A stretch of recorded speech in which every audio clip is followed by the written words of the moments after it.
Okay, we're up to 1973, 1974, getting in there. Marvin Gaye, the great Marvin Gaye from the Motown days of the early 60s, came back, remember, with the album What's Going On in 1971, one of the greatest albums anybody's ever done. And that album was, music with a conscience. It was about the environment. It was about crime and the dissolution of the family and urban blight. 2 years later, he comes back with Let's Get It On, whose those opening notes. I hope I didn't just violate a copyright thing. I probably did. My apologies. Those opening notes, very famous for any movies scene of things getting romantic, any commercial. It's been used a million times. The song was a #1 smash. Marvin Gaye, Let's Get It On.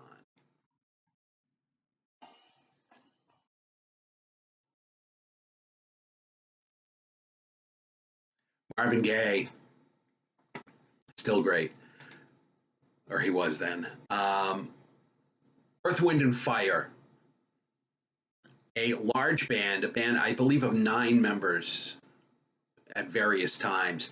They came around, had some amazing songs during the 70s and 80s. Huge band. Talk about the intersection of rhythm and blues and jazz and disco, but in the best way. Shining Star, #1 record from Earth, Wind, and Fire.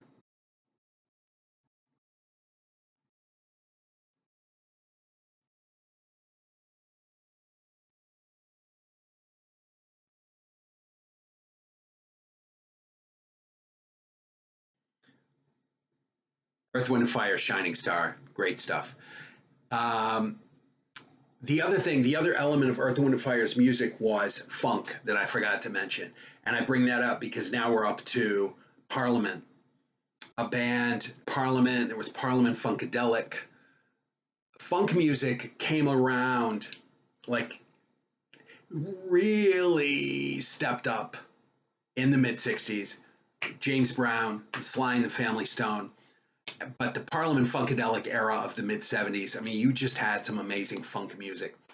And one of their big hits that actually made it on to the top 20 of the pop chart was a song called Tear the Roof Off the Sucker.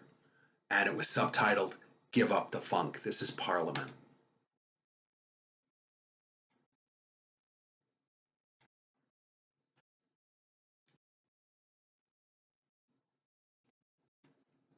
Hope you enjoyed that. Parliament, good stuff.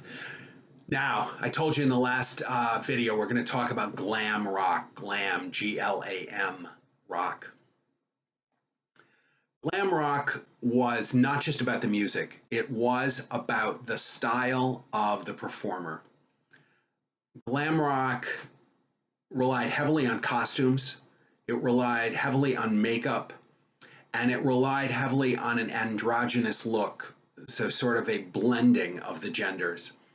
So a little bit male, a little bit female.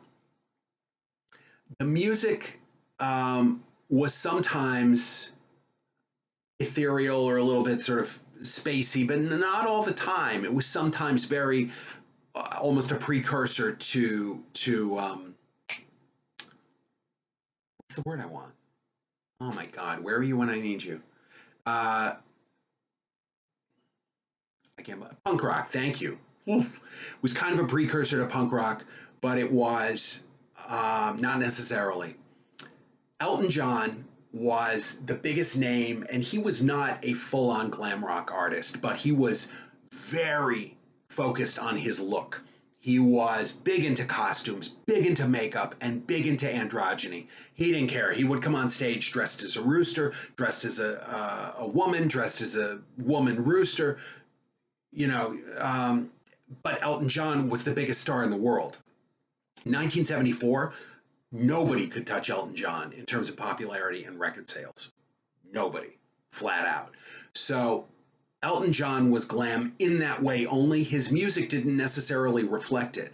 Like if you listen to songs like Goodbye Yellow Brick Road and Tiny Dancer and Daniel, you're not thinking to yourself, oh, this is somebody who's wearing a rooster outfit and 5 pounds of makeup on their face and glasses the size of, Brazil. But that's who Elton John was as his stage performer.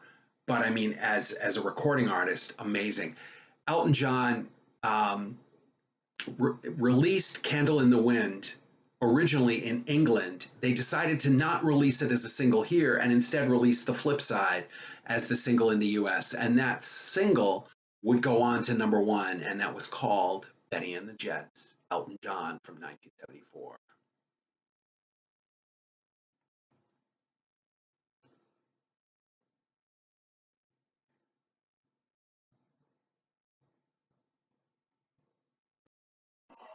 Elton John, come on, one of the classics.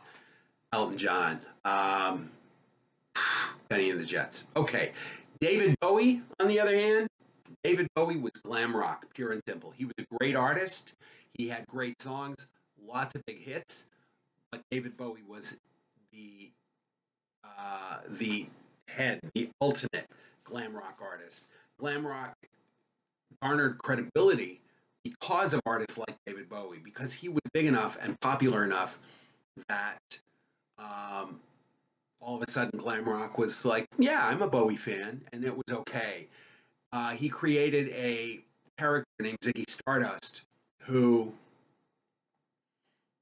he sort of they paralleled one another in terms of their lives and their identities. And sometimes he was Ziggy, and sometimes he was Bowie. Was part of the glam rock scene. Give a listen though to a couple of David Bowie classics. Young Americans, first one up.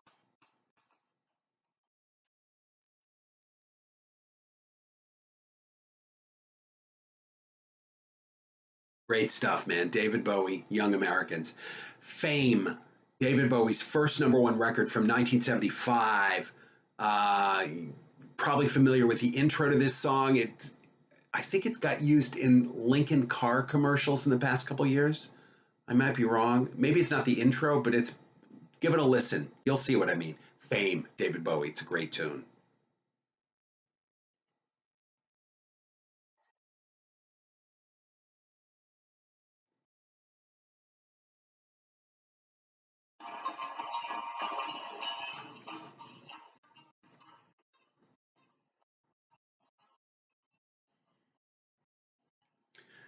Great stuff. And I think it was Cadillac, by the way. Now that I say it, was Cadillac. All right, Fame, David Bowie. David Bowie, the absolute president of the glam rock society. Um, Lou Reed. Lou Reed was a singer we talked about already, if you recall. Lou Reed was a member of Velvet Underground and did a lot of their lead singing on their second album.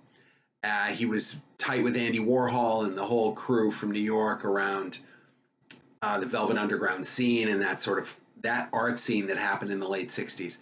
In the 70s, he went out on his own. His only sort of top 40 hit was Walk on the Wild Side, which, if you listen closely to the lyrics, it's about a guy giving a ride to and I want to use the term, is it transvestite or transsexual? I'm not entirely, I should have prepared this.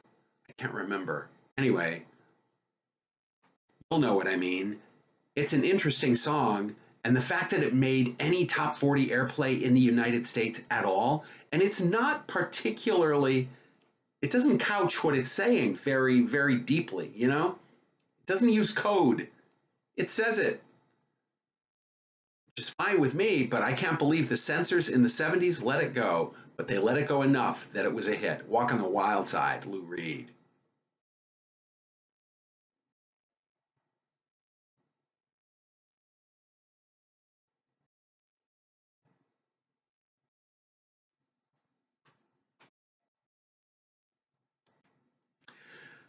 Lou Reed, Walk on the Wild Side, some references there, acceptable for the time, not acceptable now. So my apologies to anyone who takes offense at anything, truly. But I wanted you to hear it because in the roots of popular music, that song, and Lou Reed in particular, Really, the whole idea of glam rock became what it was in part because of artists like Lou Reed and because of songs like that. So I appreciate your forbearance.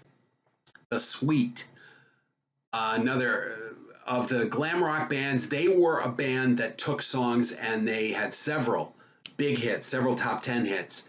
And they were as glam rock as they came. Another thing with glam rock, huge heels on the shoes, huge heels. The Sweet, Ballroom Blitz.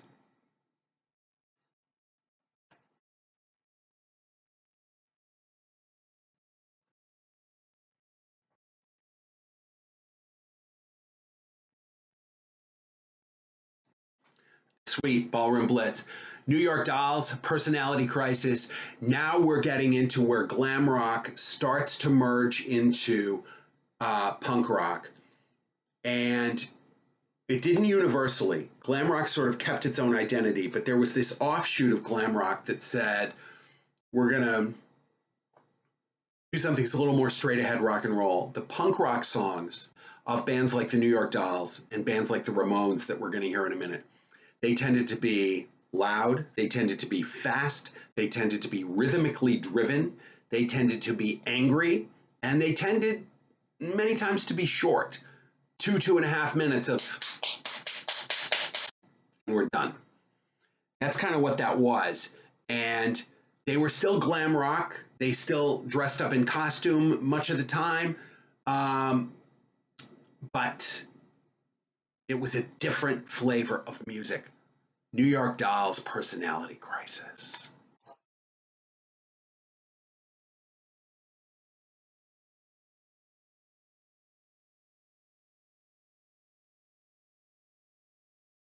Ramones, an American band from Long Island. This was not their real last name.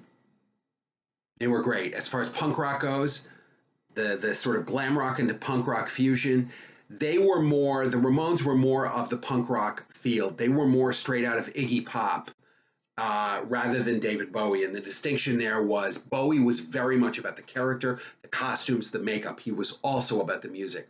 Iggy Pop tended to be more about the music without all the other stuff. The Ramones were very much of that camp. So it was glam rock in style of music, but really driving ahead punk rock. I just picked three from the Ramones because they're great. Blitzkrieg Bop, Rockaway Beach, Sheena is a punk rocker. Listen.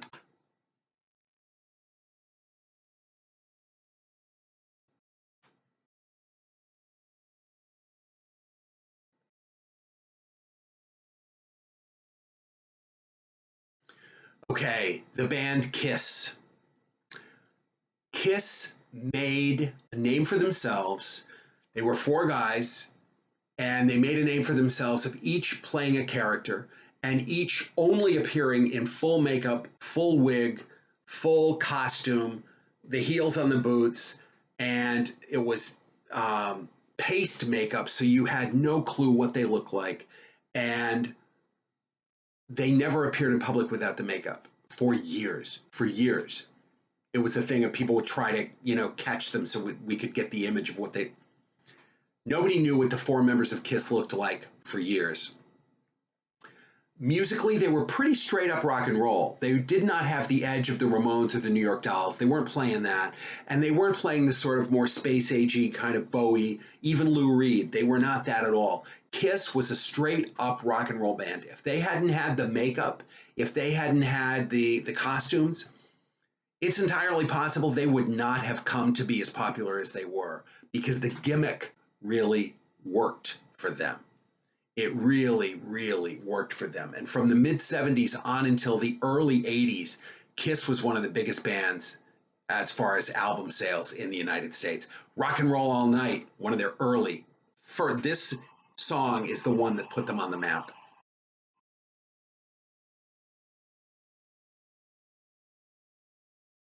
Okay, Kiss. And the last thing I want to talk to you about, there was a kind of music that was coming along called disco. We're going to talk about disco a lot next week. But for now, I just want you to know that the song that is widely considered to be the first disco record to get real airplay in the States was from 1974. It was a song that went all the way to #1 on the chart. It was called Rock the Boat, the only hit single ever for a band called Hughes Corporation.